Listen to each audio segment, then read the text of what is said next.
All right, we are live. Welcome once again to Faces of Stone.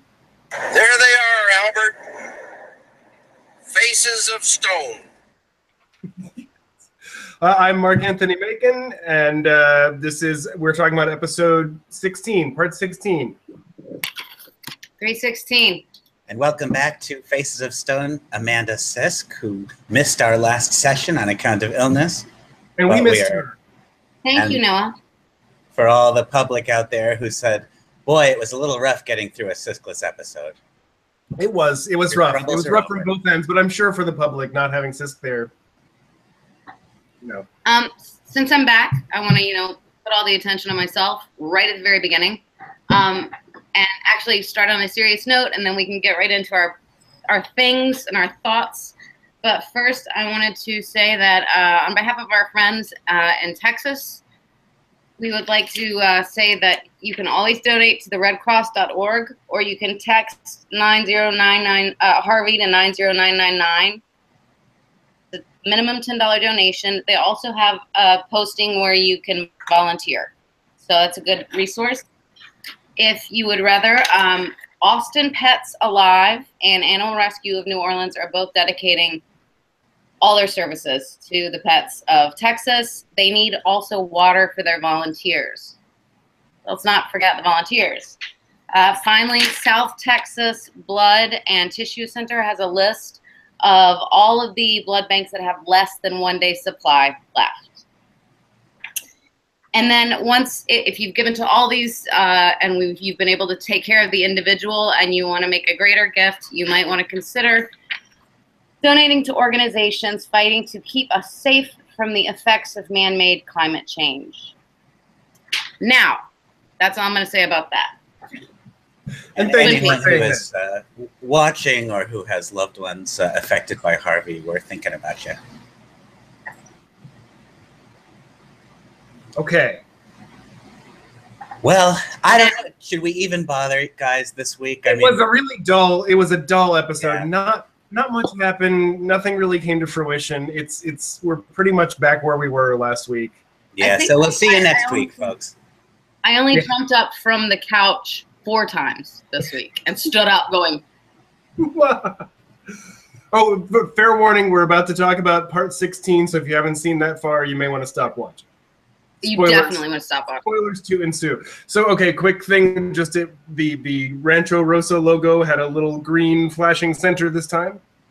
I think it was, yes, it seemed more colorful than ever tonight. I think it had red, and yellow. No, it's different colors. It looked like one of those things where you take a bunch of crayons and cut them up and put them in the oven. One of those things, exactly. Okay, so we start off with Cooper and Mr. C and Richard Horn with the Lost Highway viewpoint.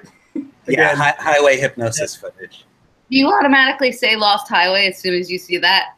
As soon as I see that. Lost Highway. And I start hearing David Bowie singing "I'm Deranged" as soon as I see that. It doesn't matter what's playing already. It's there. Okay. Their license plate is SW51. I never look at those things, but I did see it this time, so I thought I'd make a note. SW51. Yeah. Area 51? That's the only thing I can think of, but I mean, SW is really far off from area. It's southwest. Southwest 51. There's a 51 in different locations, area 51. Viewers, if there's a Southwest 51 interstate that has some kind of interesting supernatural thing on it, tell us. Right, please let us know. Oh, by the way, let's make sure I don't have the chat. There we go. Welcome back, Stephanie. Yes, welcome back, Stephanie. Hi. So they got these coordinates from 3 different people. 2 of them matched up. Now, I'm assuming that those 3 different people are Diane and Philip Jeffries and Ray, right? Yes. And that the one that didn't match up was Diane's because the one she saw were smudged, so she didn't have the exact coordinates. I assume so.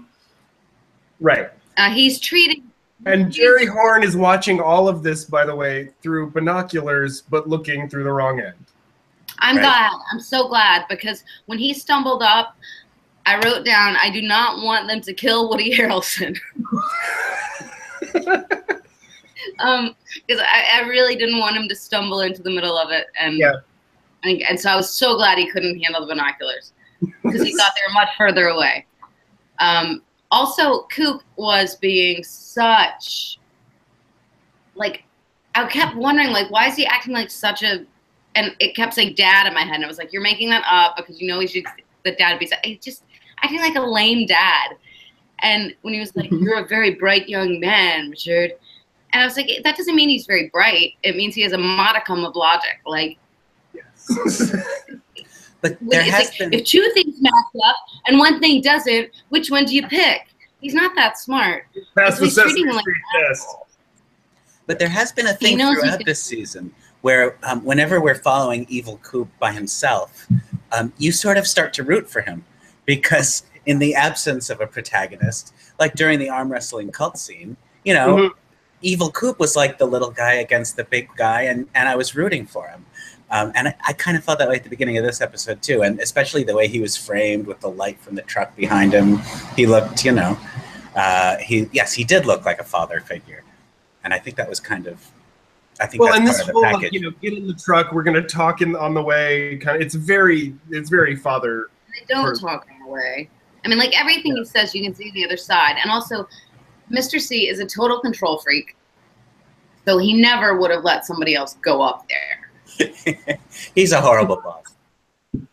He would never be like, oh, here, you go up there, because I'm 25 years your elder. That was another thing he said that I was like, stupid bad thing to say.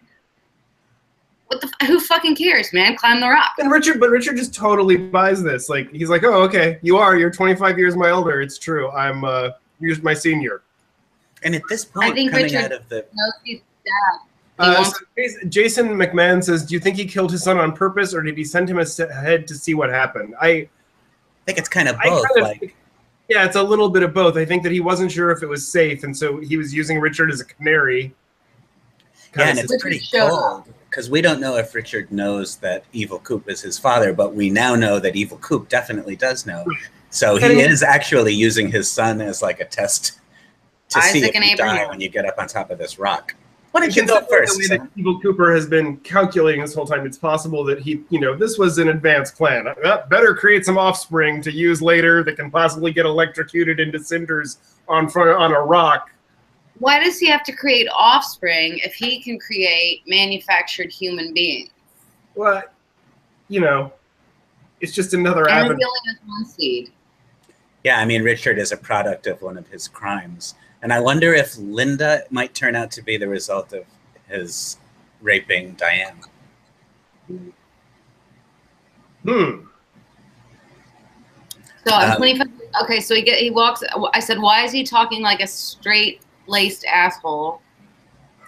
You wouldn't let anybody else go up there. He can't go up there because he doesn't know what's going to happen. All right, yeah, that was pretty obvious. Then, yeah, okay, goodbye, my son. Yeah, I cried. Fine. Yes, I did. It was sad. Was it satisfying to you guys after hating Richard Horn all this time to see him explode on top of that rock? Any Schadenfreude? What? And it was just so sudden, that I assumed something bad was going to happen to him, but not exactly that. And it really was pretty satisfying. And it was thorough. It was very thorough. It wasn't like he just got knocked down or something. Well, it went on and on and on and on and on. Yeah. And then he was screaming, and he was like gone and on. But it really reflected back to what should have happened to Cooper in the last Dougie Coop in the last episode, but it happened so fast. And this guy on and on and on. But it's obviously electricity. I mean, electricity. So you think that is the coordinate, probably, yeah? If that happens? Yeah, that's the coordinates. Anywhere else we assume that the coordinates were Jackrabbit's palace. But the coordinates that he got led into that rock. Yeah. You can't think that those are wrong coordinates. So those are the coordinates. And you just happen to stand on the rock that's going to tap you with a bunch of electricity. It's not like a mistake. These things happen. You got it coming. Perhaps. So after Richard Horn gets his goose cooked, Evil Coop sends a text message, which is a smiley emoticon, and then the word all. In all caps. But now it says when he sends it, it says not delivered. It does, yeah. And then he just kind of, I guess, gives up and gets in the Mr. C-mobile. Right. Right. To the Mr. C-mobile. Often with the text too, she sends him the coordinates. Then doesn't she look again and they're not there? Yeah, well, it's like she sends the coordinates after she gets that message, right? Right. So I'm wondering, like, it said it didn't go through. I don't know. Maybe he sent it later. Pizza Boy is saying that they were to the Twin Peaks Sheriff's Office. They were to what was the Twin that? Peaks Sheriff's Office. Diane said so. Says Pizza Boy. Undisclosed recipient, so it's more than one person. Right. Well, Diane got it, but the other person or people did not. Oh, Jeffries, maybe? Let's not get too far ahead of ourselves and talk about Diane yet, because that's all. Okay. Well, next we get Hutch and Chantal. Sorry, did you have something to add to I had the same thing. No, just moving us on to Hutch and Chantal. Yes. Waiting in there, and they have their complete painterly disguises. Yeah, they're masters of disguise, Hutch and Chantal. Yeah, they... I love the little questions and little bits of thing where she says something like, when he says da-da-da-da-da, and she goes, you feel bad about that? It's just, that's what makes it great instead of just good. Also, I've never wanted Cheetos so much in my life than I do right now. She is selling those Cheetos hard. Yeah, she's shoving them down shoving them down her gullet. It's just great. It really it takes casual assassins to make me want, snack food and fast food. That's what it takes. You need these. So yes. The FBI shows up, that the incompetent Wilson. Right.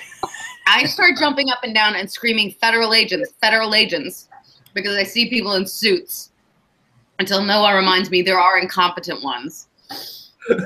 Amanda Sisk even said, he has a clipboard. Federal agents don't have clipboards. I do. So he has a clipboard. It's true. If you're a federal agent, you just carry a notepad and you just lean on that. Somebody's going to prove me wrong like they did with the damn cherries. They're going to be like, here are 15 pictures of a guy with a clipboard. He's my dad, and he's also in the FBI. I'm sorry. Look, here's J. Edgar Hoover with a clipboard in bed. All right. Anyway, their standard issue. And when they leave, Chantal says, good riddance. Good riddance. For no reason. And then it's just not nice, So then we got Coop in the hospital. When people go into a coma, they can stay there for years. I wrote that down. Yeah. Well, and of course, like we last week, he sticks the fork in the socket, and we're all just praying like the next shot we get of Coop is him laying on the floor, waking up and saying ah ha ha, and so he's in a coma.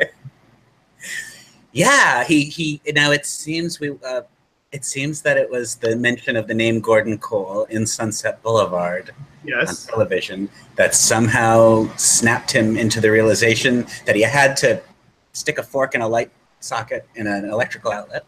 Well, I watched the movie the day after. I'd never seen it before, so I watched it the day after that episode aired, and I, too, felt the need to stick a fork in a socket after watching it.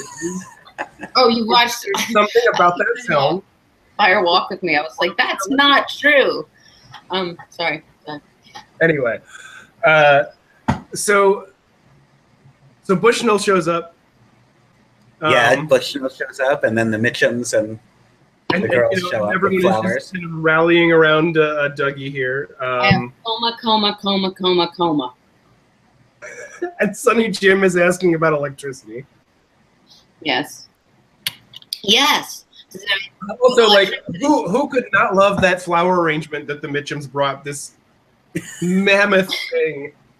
that looked like it was from some planet in Star Wars. It just had like all these. He carries it in himself. He doesn't let the girls carry it in. He carries it in himself. I love that little one. I thought she was my favorite, but the little one's my favorite now. And so just as the Mitchum brothers give Sonny Jim a gym set, but it's like this glitzy Vegas gym set. Like they bring you flowers in the hospital. They're casino flowers. The Black Swan. Right. So. Okay. So yeah. I love Candy's. These are what you call finger sandwiches. They let these 3 women into the hospital with open trays of food. Mm-hmm. Walking on, and I bet they would. I bet they'd be like, yeah. We should test this theory out. Why don't we all put on, pink little foofy dresses? Because none of us look like Candy. That's why. Okay. Not one of us look even this close. But it is such a funny conceit that these 3 women who work for the Mitchum brothers, when we first met them in the early episodes, they were like Vegas showgirls or the kind of malls for this mob. But then as it goes on, we realize, no, they really are kind of domestic workers. This is what they wear. This is their uniform, and they just serve the Mitchum brothers. They seem happy. Workers. They don't seem like they're, being abused. I mean, it really does seem like a relationship that works. Candy seems to absolutely adore the Mitchum brothers. She thinks they're wonderful. Later, when he says, "You guys have hearts of gold," they do. They do. So cute. Right. Anyway, so we go back to Chantal, and. Oh wait, no! But before we do that, I just want to. The Mitchums. They're like, "Give us your key. We're gonna go stock up your house." Like, the Mitchums are such sweethearts. I just love these guys. And I want to know more about what the Mitchums think the stocking up of the house should entail. Yes. What should you get someone? I want to know, are we going to see Jamie open that refrigerator and it is just going to be full of, who knows what? I think they would get things that they need. Like, they have giant, piranha tanks or something. So it's like piranha food. They probably need a lot of piranha food. There's going to be a cigar humidor in the bedroom. Humidor? Okay, so we also get this shot of Gordon Cole looking at all of his equipment. It really is a ludicrous. What is that stuff doing? What is any of that doing at any given moment? I think there's Cooper's heartbeat in it, because at this point we're going back and forth from beep, beep, beep, and Cooper. And then we go to Gordon with all these beepings, but it doesn't sound like he's listening to any one of those. It sounds like he's listening through it. And I feel like he's hearing Cooper's heartbeat. I kind of felt something similar, yeah. But I think had the scene with him standing there listening to his equipment lasted for 15 minutes, I wouldn't have noticed. I would have been so happy. It felt very Star Warsy. It felt very Obi-Wan Kenobi. Yeah, it's a very ambient thing I could just sit and enjoy forever. Is Gordon Cole looping equipment.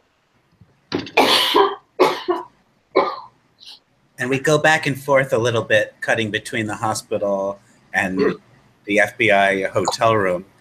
Then we land for a while back with Hutch and Chantal, seeing the Mitchums arriving at the Jones house in their limos and seeing the FBI arriving. Everyone is showing up there, and they're like the FBI. It's like this perfect effing storm, and you think it's gonna happen real fast, like a Tarantino movie. Like everybody's gonna have this big shootout, but everything happens so slowly. It's so funny to the point. Well, it's at the end, but so she's looking out. He's looking out, and he goes, "Is Dougie? Is that Dougie? Is that Dougie?" And she goes, "Does any of those guys look like our boss?"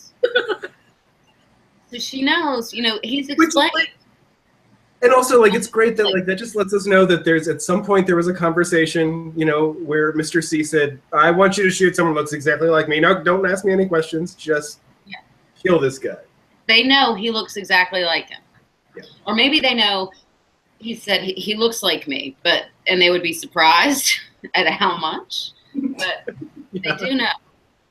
So then, but they never get to meet him because a guy from Zawaski Accounting Company. I think it's Mr. Zawaski. That must be Zawaski himself. I would think so. gets into a little argument with them. He says, I move car. I move car. What follows is a fucking insane shootout. No, first he tries to get his little fucking Mercedes to push this huge van out of the way. And then Jennifer Jason Leigh becomes like pulls a total Sisk and says, I can't deal with this anymore. I'm gonna go kick his ass. Jumps up in the front seat. She starts pulling out the gun. Yes, then the insane gun scene. Go ahead, Noah. The insane gun scene happens. I mean, it's quite an insane sequence. It results in the demise of Hutch and Chantal. Yes. Right. I was not as sorry to see them go as you were. I was upset. The van keeps drifting. Really upset. And then we get one of the best reaction takes, I think, in all of Twin Peaks. When we go back to the Mitchums, cowering in fear at the door of the Jones house. John Belushi said, Wait.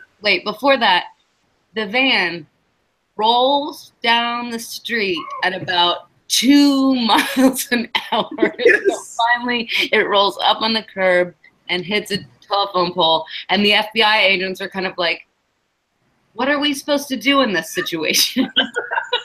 Yeah. The Vegas FBI is like, I've always taken an interest in law enforcement.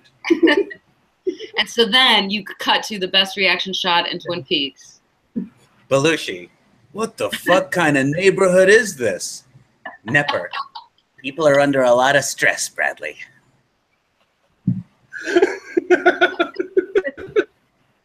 What does it say? It again. It pans to them and they're cowering in the doorway. Belushi says, what the fuck kind of neighborhood is this? And Nepper says, people are under a lot of stress, Bradley. He's got his finger right on the pulse of America. He really does. 2017. So that's great. And I mean, Hutch and Chantal are eliminated as a threat to Dougie/Cooper. Right. So, everything, all the chips are falling. And then we go back to the... Dougie's luck is just impeccable. Just happened to be in a coma when everyone was showing up to give him help. And then luck is looking up as well. We go to the hospital and we hear the humming sound from the Great Northern. Right, yes, same humming sound. Now, why? Why do we hear that? Yeah, why are we hearing the humming sound there? I mean, I'm wondering if the humming sound is now just related to Cooper in some way. Is like it was in the room when Ben Horn and Beverly were walking around and the key was there. Is it just Cooper related things? But the only other time we've heard it was James. In the furnace room of the Great Northern, there was a door, Yeah, in the furnace, we heard that noise at the Great Northern before the key arrived. Well, that's true, we did. Assuming the timeline is et cetera, et cetera. Right. So I have no good explanation for why that is. It certainly seems to be something kind of supernatural going on. But it wasn't trying to lead them somewhere. The Great North. The only thing seems to, and Bushnell Mullen seems to notice it, and he starts kind of doing the Ben Horn thing. He's looking for it. He can't find it. He is soon distracted. Yes. By the awakening of Dale Cooper, folks. Very suddenly and finally, which Mike, speaks for the audience. Yeah, that's amazing. And as David Larkin points out in our YouTube chat, because the shot of Mike in the red room is superimposed over the empty chair, it does kind of look like an American flag. And he's standing in front of the American flag, and he says, "You are awake." And Special Agent Dale Cooper says, 100%. Yes. 100%. In the most Cooper voice possible.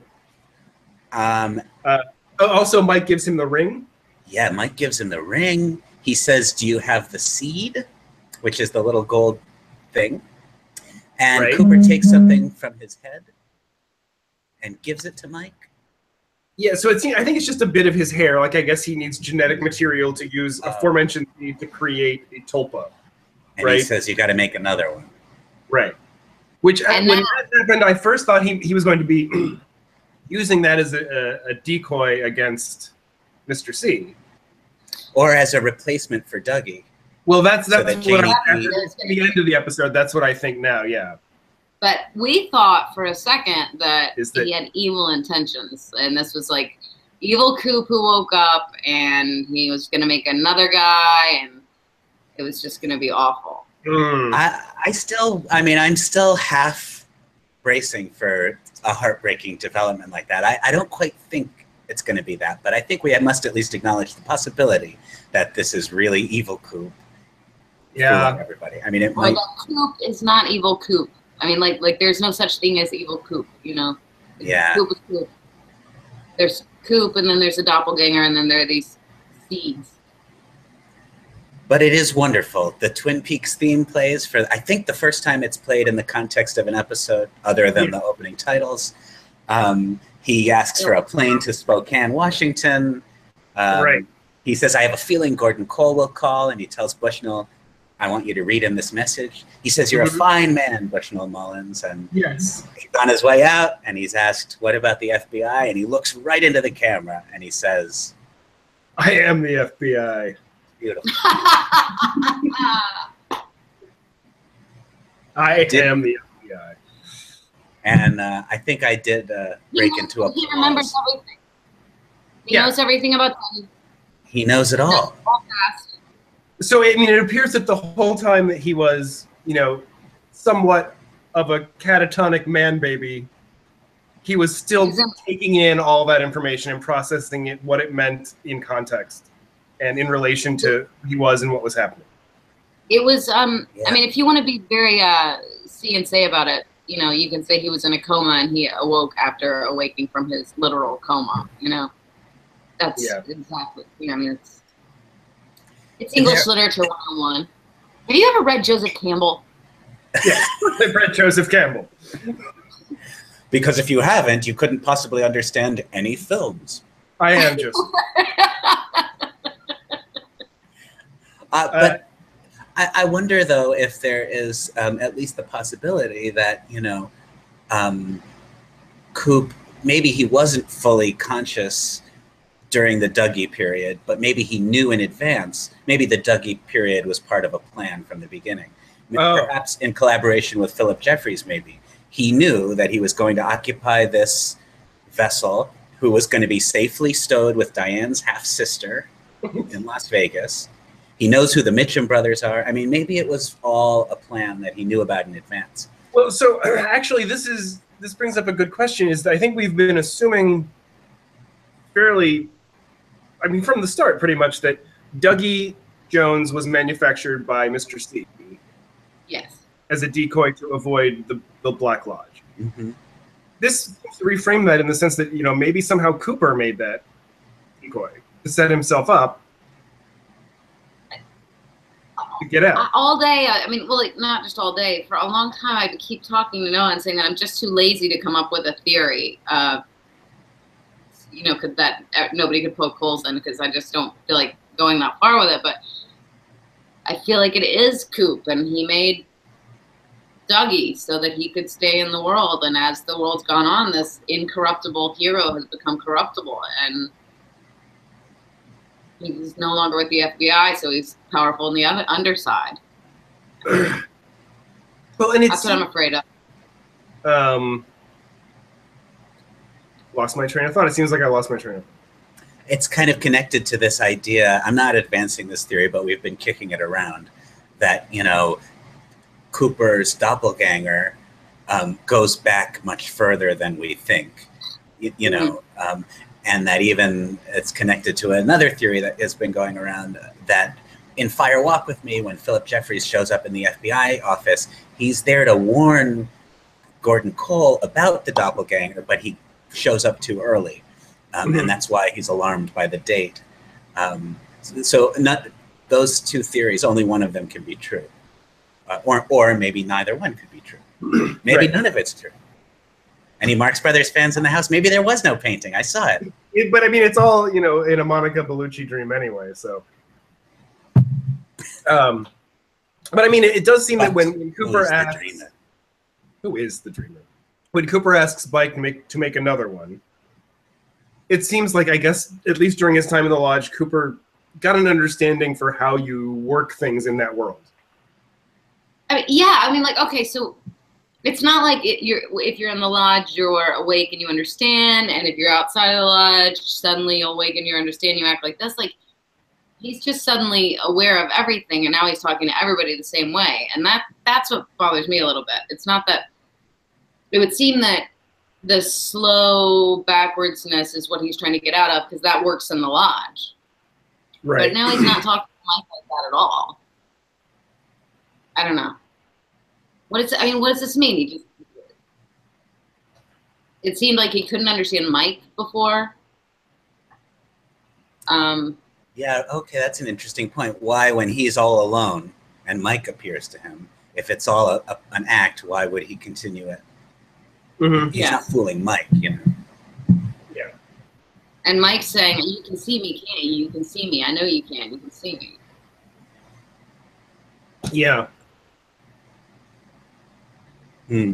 Well, yeah, those are all. I mean, all of these are interesting theories. They can't all be true, but and perhaps none of them are true. But and perhaps we will never know which of them are true. But that's also the.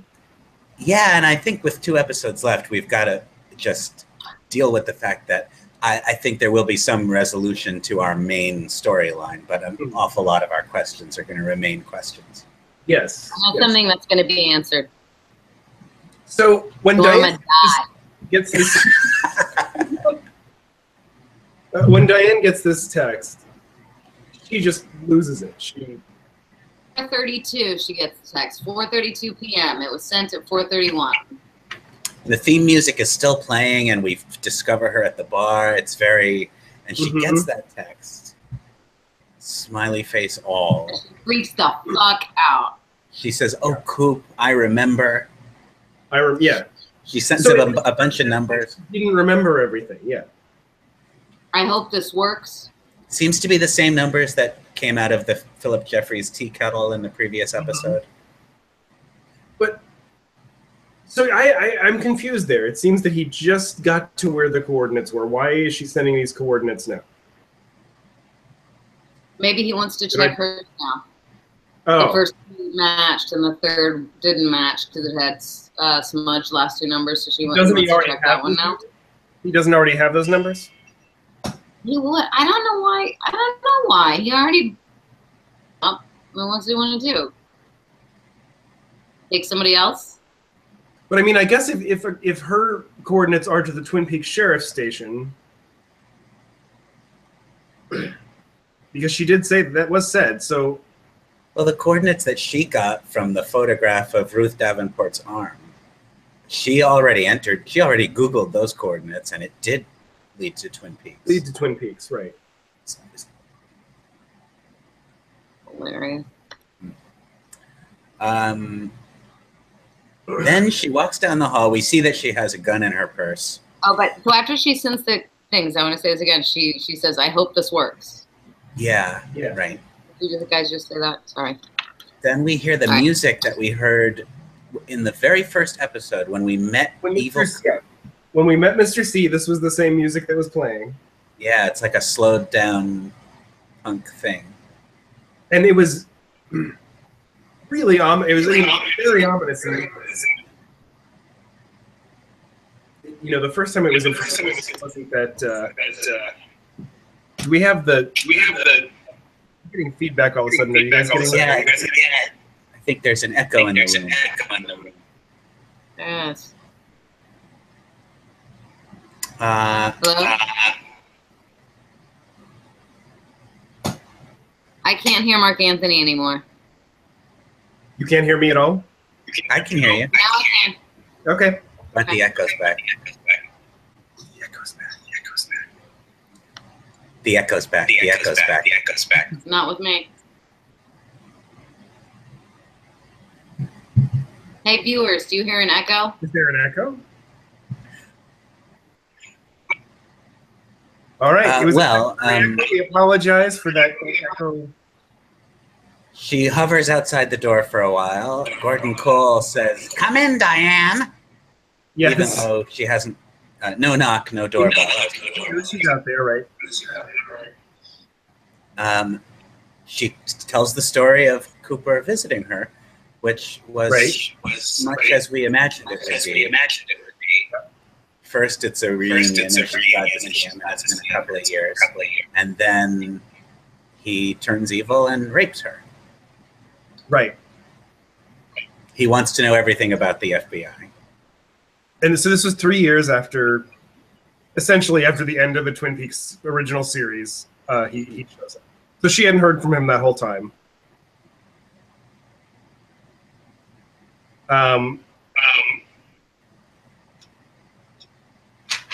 So after this, he takes her to the convenience store.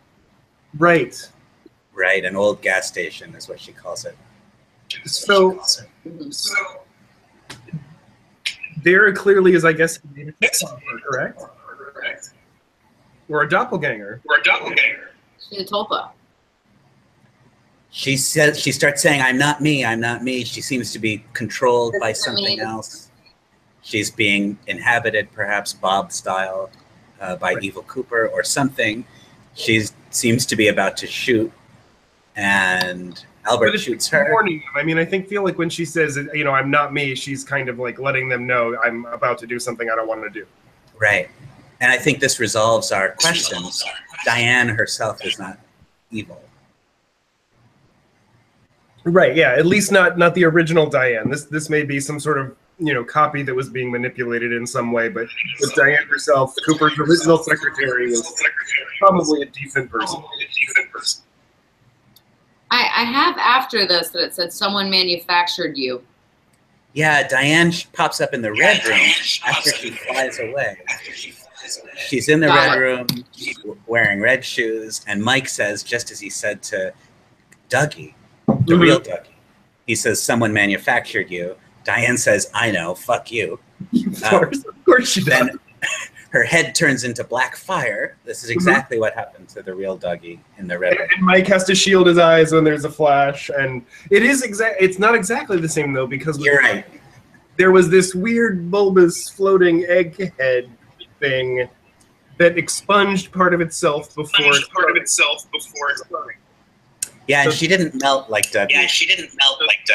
Right. If you want to get all detailed about it, fine.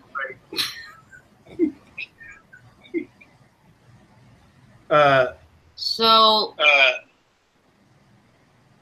He says, "I need you to make me another one." Yeah, that's the okay. So then he goes back to see that. Are we back with Janie E then? And they're going to the airport or going to the casino so they can go to the airport. Yeah, we're at the Silver and Mustang. Right. And so he takes her aside and says, "Dougie, we'll be back." And she says, "Not you. Who are you?" And yeah. But he tries to basically kind of like make an escape.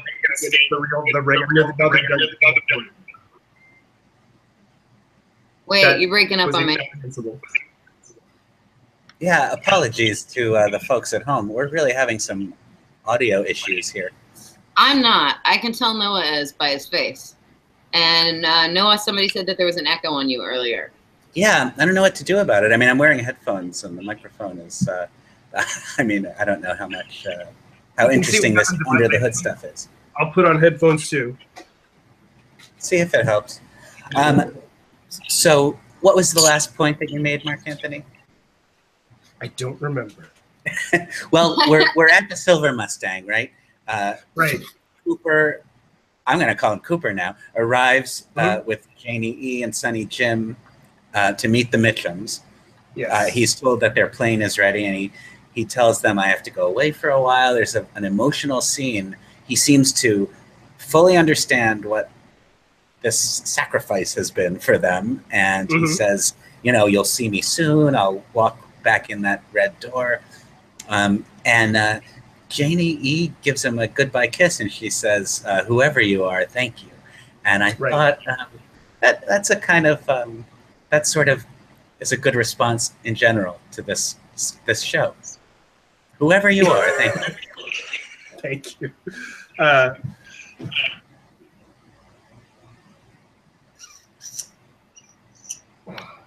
So he gets in the back of the limo with the Mitchums. Right.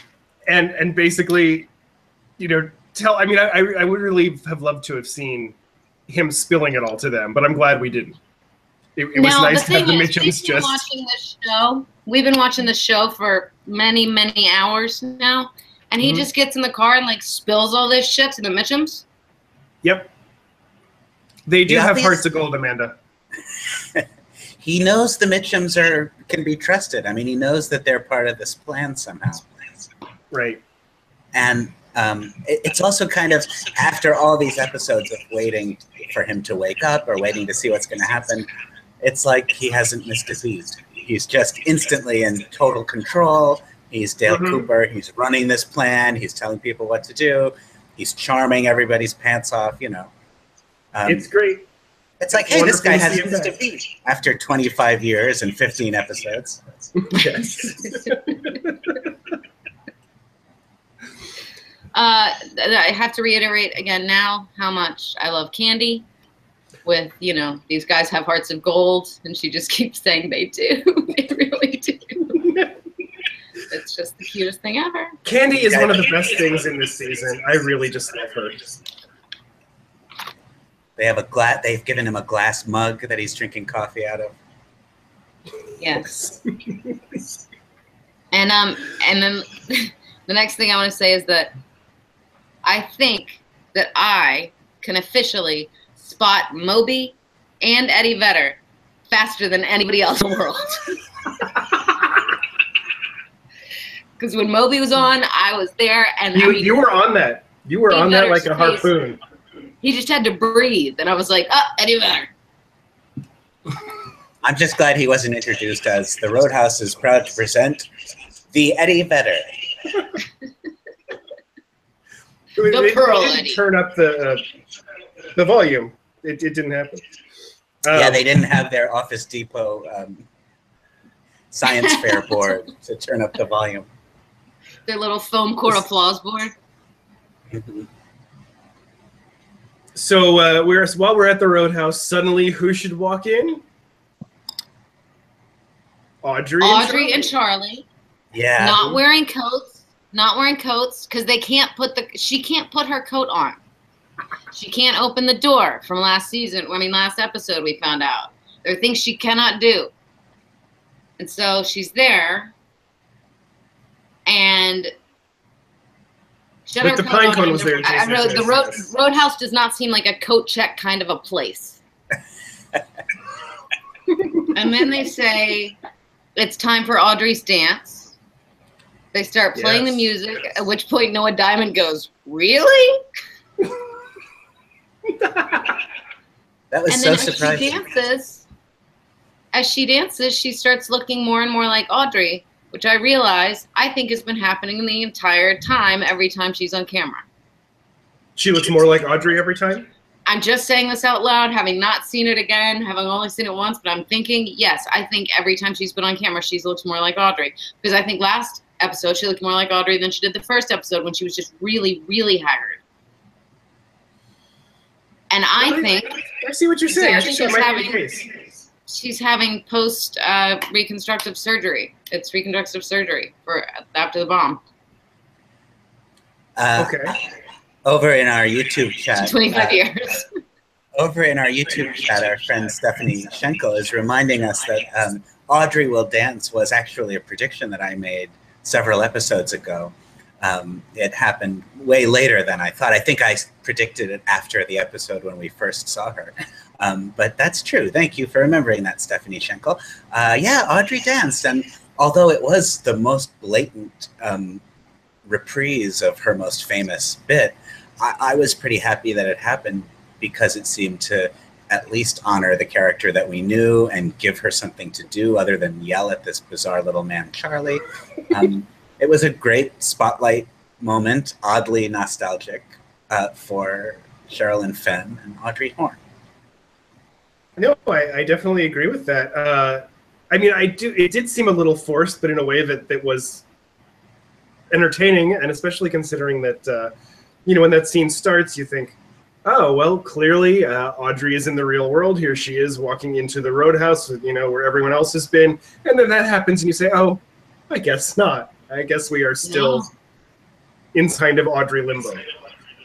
Yeah, I mean, it's the first time you do actually get confirmation that we're in some kind of Audrey limbo. Yeah, it's hilarious considering that conversation comes by bringing her to the real world. Right, yeah. And you go, oh, it's all about Audrey still. Like, when she couldn't open the door and go outside, or just even open the door, like, during that argument, you thought, wow, it's like existentialism right here. Like, you just can't leave. Yeah, exactly. It's, all's well that boon well. So Pizza Boy is saying that maybe Audrey's in the hospital and all the performances in the Roadhouse are her listening to music from the outside, which explains how the Roadhouse is getting super famous people. And why this apparently tough kind of honky-tonk truck stop is so committed to booking psychedelic emo bands. You haven't really spent much time in the Northwest, but... okay. The two guys in leather who lifted the girl up out of the booth in the previous episode, you think they like the chromatics? They are really into Au revoir Simone. They are hardcore. But I've also heard theories that Audrey is... Oh, go ahead. What was that? Let's say that's the music from the Roadhouse. What about the scenes that are happening on the Roadhouse then? Right, yeah. Well, I've heard theories that Audrey, like Josie being trapped in a drawer pull, is trapped in the booth at the Roadhouse. And that's why she's hearing all these conversations about Billy and all this other stuff.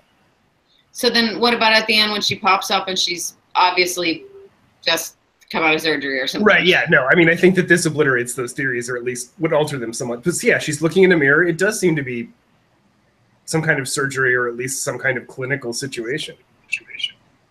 And it's like she runs to Charlie. Somebody comes in. She's doing the dance. Somebody comes in and yelling about his wife. Do you know who that was, or what that was? I couldn't identify who that was. At least I think they said a last name, but I don't think I've heard it before. Yeah, something happened, and it broke her reverie, and she went running to Charlie at the bar. And in that moment, there was like something snapped, and we see her in a white, clinical-looking setting, looking in a mirror. Right. And she's, after she has just said, "Get me out of here." Get me out of here. Right. Okay, so Stephanie says, I think Audrey is in the lodge. At the end, the band was playing backwards, and that's true. They were playing Audrey's dance backwards. Yes. And that we do typically associate backwards stuff with the lodge. Interesting. That's right. I think that's certainly worth noting. And, I mean, it does seem like she is in some kind of limbo situation. But I mean, I do feel like that shot we saw with her looking in the mirror, we're at least supposed to read as being the real world. Right? It seems so. And we also, this episode, got confirmation that Audrey is an ex-lover, which makes her a victim of Evil Cooper. Right.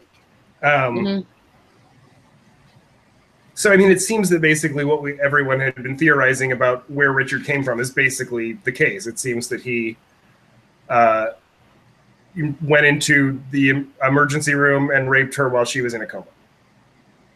Do we have anything to say that refutes the possibility that all the Roadhouse scenes are about Audrey? James showing up. Yeah. And Shelley being there and everything in the first episode. But I mean, them being there wouldn't necessarily mean it's not about Audrey. She could just be incorporating, people she knows into whatever sort of fantasy she's in. And have they had any forward action there? Really would be the question. Not that I can think of. I have a question that I'm sure can be refuted easily by any one of our viewers or you guys in a second, but I have to ask it. Is there proof that the Evil Coop and the Dougie Coop timelines are running at the same time? Or could they be the same person? I think there has been enough interaction to say that they're running, if not exactly at the same time, close to the same time. Momon143 in the YouTube chat makes an excellent point answering our question. James got arrested at the Roadhouse, and he was then taken to the sheriff's station. Yeah, but there wasn't a band playing there. That was during ZZ Top's, that might be a different world. High applause, Mina. High applause. And now, I think we all could believe that the Roadhouse would be playing ZZ Top at full blast and getting really excited about that, but not necessarily that they would have 9 Inch Nails. There could be a real Roadhouse and a fake Roadhouse. Well, the Roadhouse would be in Audrey's memory bank, for whatever that's worth. Right. So I guess a few questions that I think are still major at this point, aside from what's going on with Audrey, is who the hell is Linda? Who the hell is Judy? Who the hell is Judy? And what other things are we, still wondering about here? Well, I mean, probably on the list of things we might not ever get a complete, literal explanation of. Having rewatched some of the earlier episodes of this season recently, the little electronic box in Argentina that disappears, that seems to be does it become a seed? Is that what it becomes? That's what I think. It sort of looks like it becomes a seed. Yeah, I mean, there's a lot of the kind of technique of how all this stuff works, but I'm not really expecting airtight answers on those things. No, and I mean, I think with that box, for example, I mean, it seems to be the mechanism through which Philip Jeffries or Mr. C are automating some of their dealings, right? I mean, that's... Who do you think is pretending to be Jeffries? It does seem that there is somebody kind of posing as Jeffries who talked to Evil Coop when he was in the hotel room where he killed Daria. Yeah. My best guess is Sarah Palmer. Yeah, I guess you must know Sarah Palmer's face is superimposed over the jumping man. Right. In episode 15. And I wonder, did you, Marc-Anthony, I heard this somewhere, it may be from you, I'm not sure. Somebody had the theory that perhaps alcohol is keeping the possession of Sarah Palmer and Diane at bay the same way medicine did for Mike in the old series. Yeah, I don't think I told you that, but I think we've talked about it. I think you mentioned it to me elsewhere. Yes, Amanda. I think I told it to you. Oh. Did you? All right. Yeah. There it is. But I mean, I think that is a good observation. I mean, it does seem like, drugs of various kinds have been used over and over to kind of subdue these Dugpas or whatever they are. And maybe that actually tells us maybe there is something significant about the woman across the house from the Jones house who charmingly says 119. So charmingly. So charmingly. Somebody was talking about how she was saying 911 backwards and that it was significant, but I just can't make...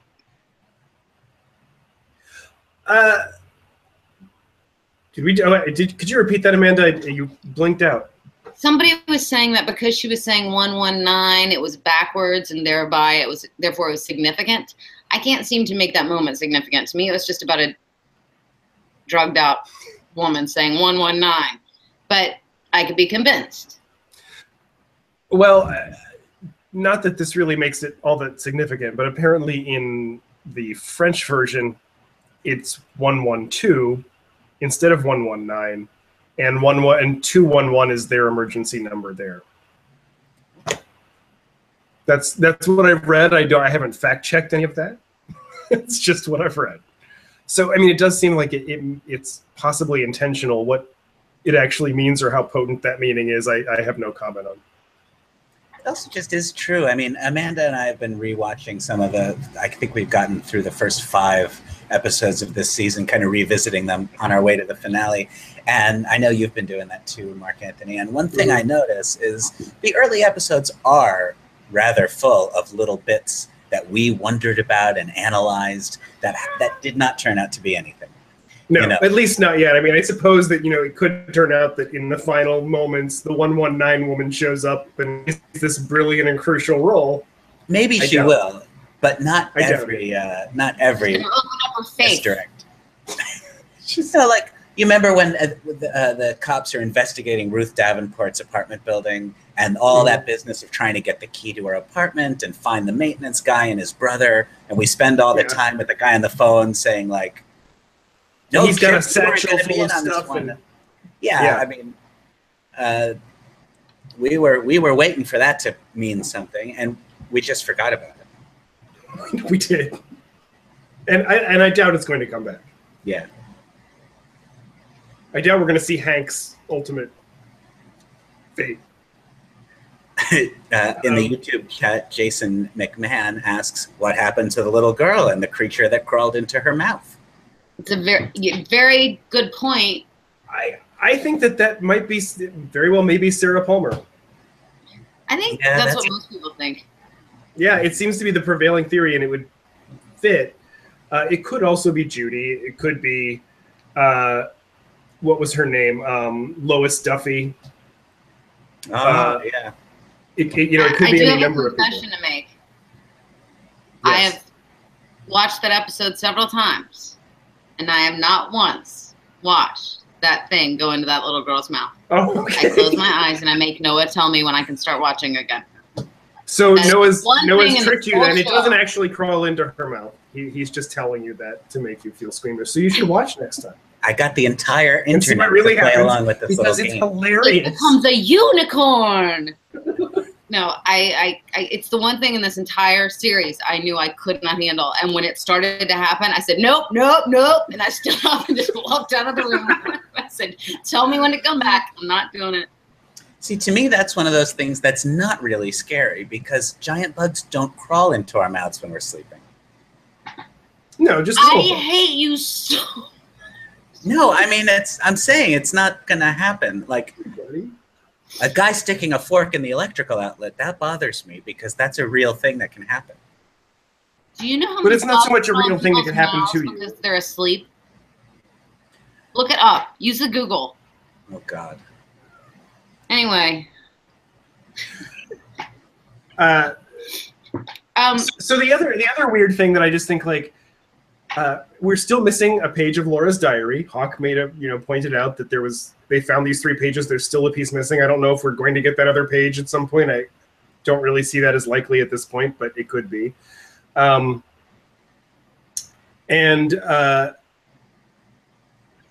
Annie? It's been 25 years. We still do not know how Annie is. I believe in an interview, Kyle MacLachlan has specifically said that we would get an answer to that, which I guess means if that's true, we're going to get an answer to that. We're going to get it next week. I suppose. And I mean, the only real mention of her in this series has been in the diary pages. And, Hawk saying, oh, yeah, that was the girl that went into that place. It's interesting in the previous episode when Norma tells Walter, I don't want to be a franchisor anymore. You can buy me out. I want to spend time with my family. And he says, I didn't think you had any family. And I thought, how's your sister? Right. You actually said, how's your sister Annie? That's, indirectly. We assume she's really talking about Ed and the family that they have been waiting all their lives right. to be. Yes, but she has seemed to have forgotten about her sister. Well, it seems like a lot of people have forgotten about Annie. Like, why doesn't Frank Truman know who Annie is? He should. If that's Norma's sister, he should. Maybe he wouldn't know her that well, but he should know the name.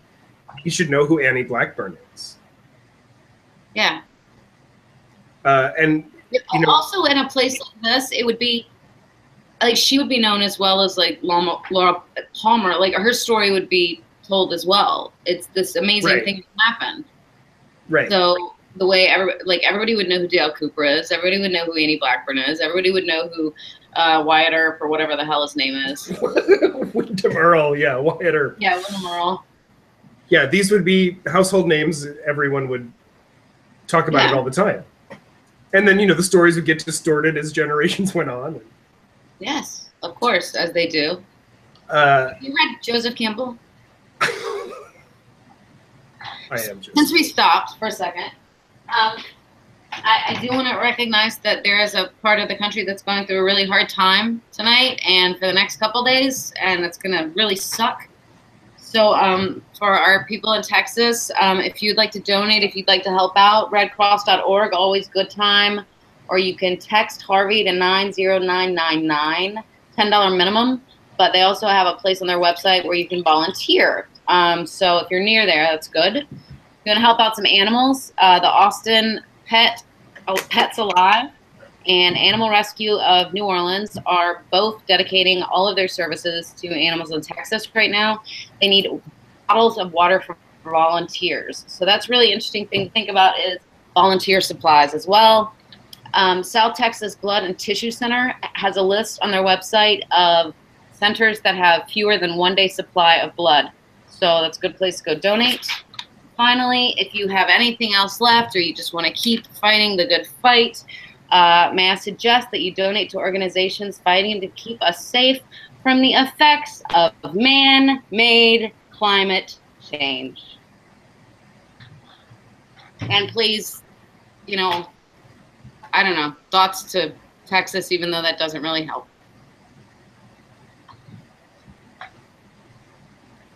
Well, guys, I wonder if that means that it is time for us to return to the segment that the fans clamor for every week. You know what I'm talking about. There they are, Albert.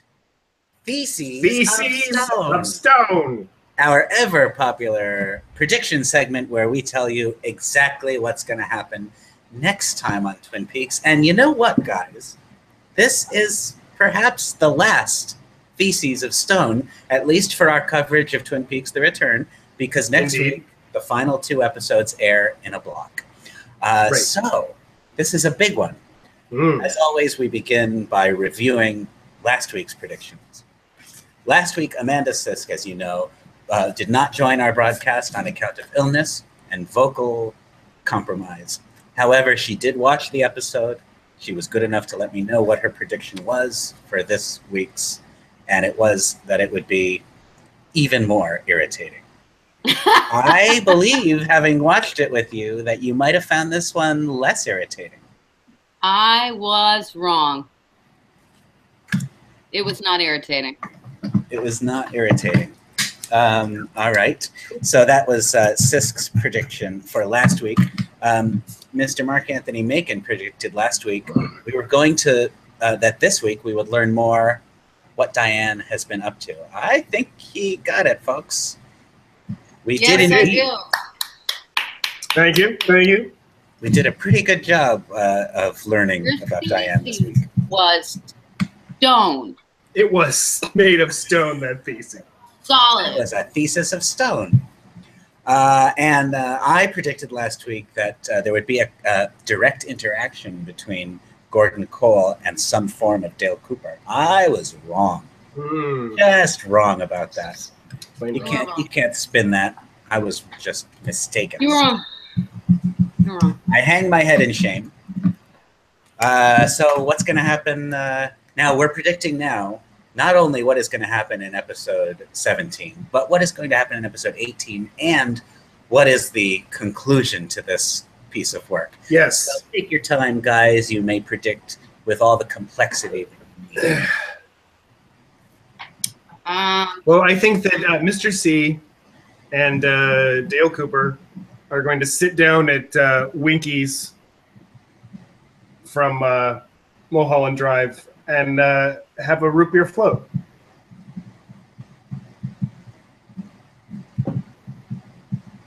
Wow, that is very specific.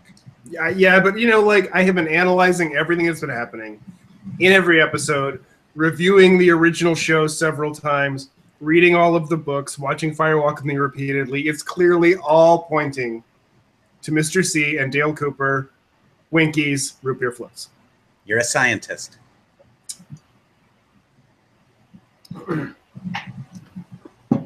Okay.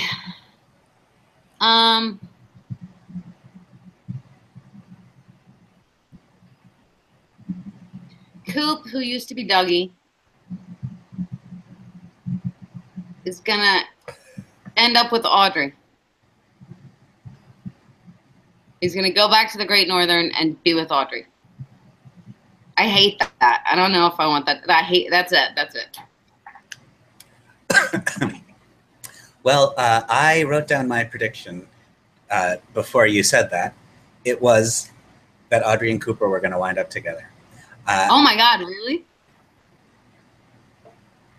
And I have not been thinking this all through the season, although I think we have discussed it as a possibility a couple of chats ago.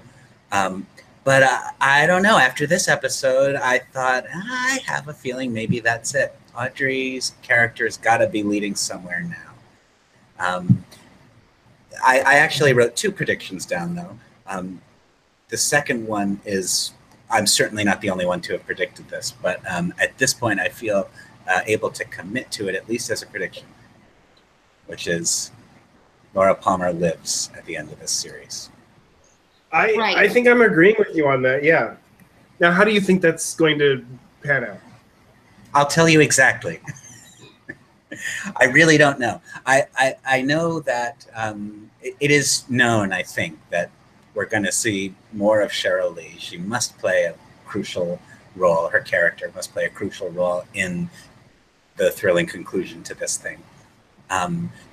We've been told over and over again that Laura is the one and that it's all about her. And yet, except indirectly, we haven't really dealt with her at all this season, except for the Red Room scenes in the 2nd episode.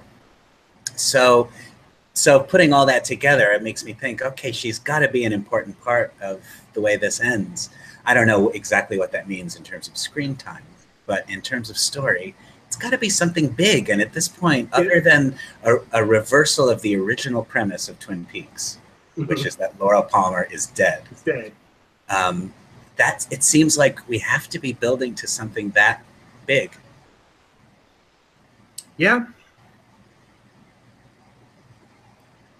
But how it happens, I just don't know. Sarah Palmer, I mean, we're going to have to, we've got to learn something about what's happening with Sarah Palmer. That's got to be part of the avenue by which Laura enters the story again.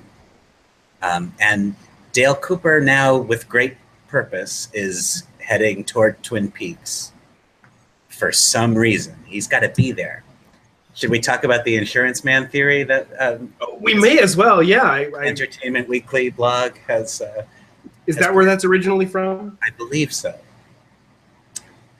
It suggests that in the very first episode, the scene between Lucy and a traveling insurance guy who comes into the sheriff's office, and he says he's got to speak to Sheriff Truman, and she says, you know, which one? It could make a difference. One is sick and the other is fishing. This insurance guy seems kind of spooked. He said all he can say is it's about insurance. He won't really communicate with her. He leaves a card, which we don't see, and then he leaves. And the Insurance Man theory, which I think was first advanced on the Entertainment Weekly website, suggests that that scene is happening in episode 17. Pretty much next. Yeah. Right. And Dale Cooper is in the car with that guy. I don't know. When I read that, I thought, oh, that's an interesting theory. And it was a theory that was well developed, you know. I couldn't think of a monkey wrench to upset it. It doesn't mean I necessarily think it's true, but that does tie in with the possibility, well, the certainty that Dale Cooper is now on his way to Twin Peaks and he's got something to do there. Right. And I mean, we would assume he would head straight for the sheriff's office. Right. And I guess Evil Coop is going there too. And also at the sheriff's office in jail, we've got Freddy with his super green fist. Right. We have Nido. We have the strange dripping mouth zombie drunk man. Right. Who may or may not be Billy. Yes, who may or may not be Billy. But then we all may or may not be Billy. It's hard to tell these days whether or not you're Billy. Yeah. Mm-hmm. If they offered Billy Tuss, it would be easier, I guess. You could, you pee on a stick or something and it turns purple, and then you're Billy. Man, are you suggesting Billy is Billy Zane? Because that's hilarious. I think you accidentally kind of stumbled into that, but that's really funny. Okay, so thank you, Cooper. I've taken to calling when this cat, his name is Cooper. When he does nice things, he's Cooper. Now he's Mr. C when he pukes on me. Nice. Yeah. All right, so anything else before we head into the next one next week? Are we... I'm afraid that through some kind of twisted fate and twisted logic, and it's all going to make sense if you think about it, but it's too hard to think about it, that there is no such thing as evil Coop. It's just Coop. I don't know how it would work. I really don't understand how it would work, because Coop is clearly trying to kill Dougie. So he knows there's another thing out there. Yes. I don't know. I'm really worried we're going to find out that the Dale Cooper heading to Twin Peaks is not a good guy. Well, here's a fundamental question for you guys. Do you think, I know it may not be this simple, but if you had to make it this simple, do you think we're heading toward a happy ending here? Well, okay. I mean, I feel like Mark Frost really wants us to have a happy ending. And I feel like David Lynch really does not want us to have a happy ending. You think Mark Frost? Do you think Mark Frost is watching this every week with the rest of us like, oh God. What did he edit it into? He remembers what they wrote, Yes. So... Yeah, as we've said, this is the show that disappeared for 25 years after ending on the hero being possessed by the villain, and then they made a movie that didn't deal with it. Yes. But somehow I get the feeling we're headed for a happy ending. I kind of do too. I kind of imagine a montage of a lot of happy endings. Janie E. and Sonny Jim are at home, and a new Dougie walks in, but he's a good guy. How do you kill Evil Coop? I think he goes back to the Black Lodge. He's trapped in the lodge. And all of his little oily men go with him? Well... There are no happy endings. This is what I am saying to you. All those woodsmen need is a decent facial cleanser. They just needed a mom. A little cold cream, for God's sake. All right, all right. Okay, so Norman is saying there has to be Julie Cruz. That's true. I think Julie Cruz is listed in... So I'm assuming then that being the original Roadhouse singer, she was being saved for the final episode. Yeah. And it's not going to be a background either. No, it's background. It's going to be like 2 songs, probably. So that's a lot of time. I saw her perform live once at the Virgin Megastore, where she pointed at me during the entire performance of a song while singing "I Want to Cha-Cha in the Dark with You." How do you think that affected you? I loved every second of it. It was great. Julie Cruz was being weird to me. Do you think your life has been different because of it? In small but unnoticeable ways, I'm sure. Times Square or Union Square? Union Square. Good. I was I was only there to see Julie Cruz. I wasn't just at the Virgin Megastore of my own accord and suddenly Julie Cruz appeared and started singing to me. Although cha-cha, it wasn't like that. But that would have been great. And she's welcome if you're listening to Julie Cruz anytime you want. You can appear to me, point at me, and sing about cha-chas. You can do that. Well, let's look forward a little bit. I think we're probably wrapping up this episode, but because this may be our penultimate chat. I mean, we have talked about different ways we might keep this going, either by talking about other things Right. Or possibly doing a follow-up kind of summing up Twin Peaks: The Return chat, maybe a week after the finale or something like that. So it's not really goodbye, but we are getting, like, we will never again have a conversation where we don't know how Twin Peaks: The Return ends. True. Yeah, we will. You don't think we'll have the conversation where we don't know how it ended? Well, okay, but you know what I'm saying. We will never again have a Faces of Stone broadcast where we haven't seen all 18 episodes. How about that? We will never again have a Faces of Stone broadcast where there's any possibility of those questions being answered. Okay. No, that's not true either. Because Mark Frost's book is going to come out. And they may make a frickin' movie. Maybe they'll even make a frickin' movie that won't deal with any of it. The movie will be about the new Dougie and his life with Janie E. And yes. I would watch a sitcom about Janie E. and Dougie. Keeping up with the Joneses. It's a show about Bobby Briggs. Oh, yeah. That's what I really want these days. Bobby Briggs. The Bobby Briggs Show. And he comes home and the audience goes, yeah! So our next conversation next Sunday is not going to be at 9. It's going to be more like 10 Eastern time, because we will have just seen 2 episodes of this.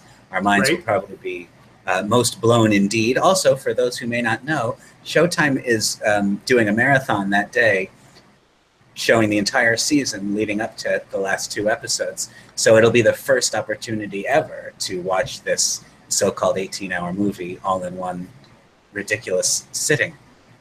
If that's the way you stock up on coffee and, stock up on coffee. Stock up on coffee. All right. Well, I guess anybody have any postscript? I think we're good. Everyone that's watching, thank you so much for joining us with this. If you get a chance, please like the video and make sure you subscribe to us. As we were just saying, we're probably going to be moving on to other things after this. We're not going to just totally drop you. We're going to keep talking if we can. So thanks for dropping by. We'll see you next time. And if you want to keep in touch with our plans. Welcome. Any suggestions are welcome, because the best thing we got going right now is revisiting DuckTales. And the place to find us, I have written a never mind. Yeah, I'll tell you. I actually wrote a Twin Peaks theme song to the tune of the DuckTales theme song. I was going to share it, but I think it's too special to share. Anyway, forget I said anything about that. All we really need to say is that if you want to find us and talk to us about DuckTales or anything else, we have a Facebook page for Faces of Stone, which is twinpeaks.facesofstone. You can find us, follow us, like us, and talk to us there. You could also find us on Twitter, where Marc-Anthony is at @M_A_Macon. Amanda is at President of Sisk. And I am at Noah Diamond. So keep up with us there, and particularly after next week, when we won't necessarily have this weekly meeting, if you want to know what the future of Faces of Stone may be. Find us on social media. One last plug. Anything bought at the store, Zazzle.com/President Sisk, all the proceeds will go to the tragedy that's happening in Texas right now.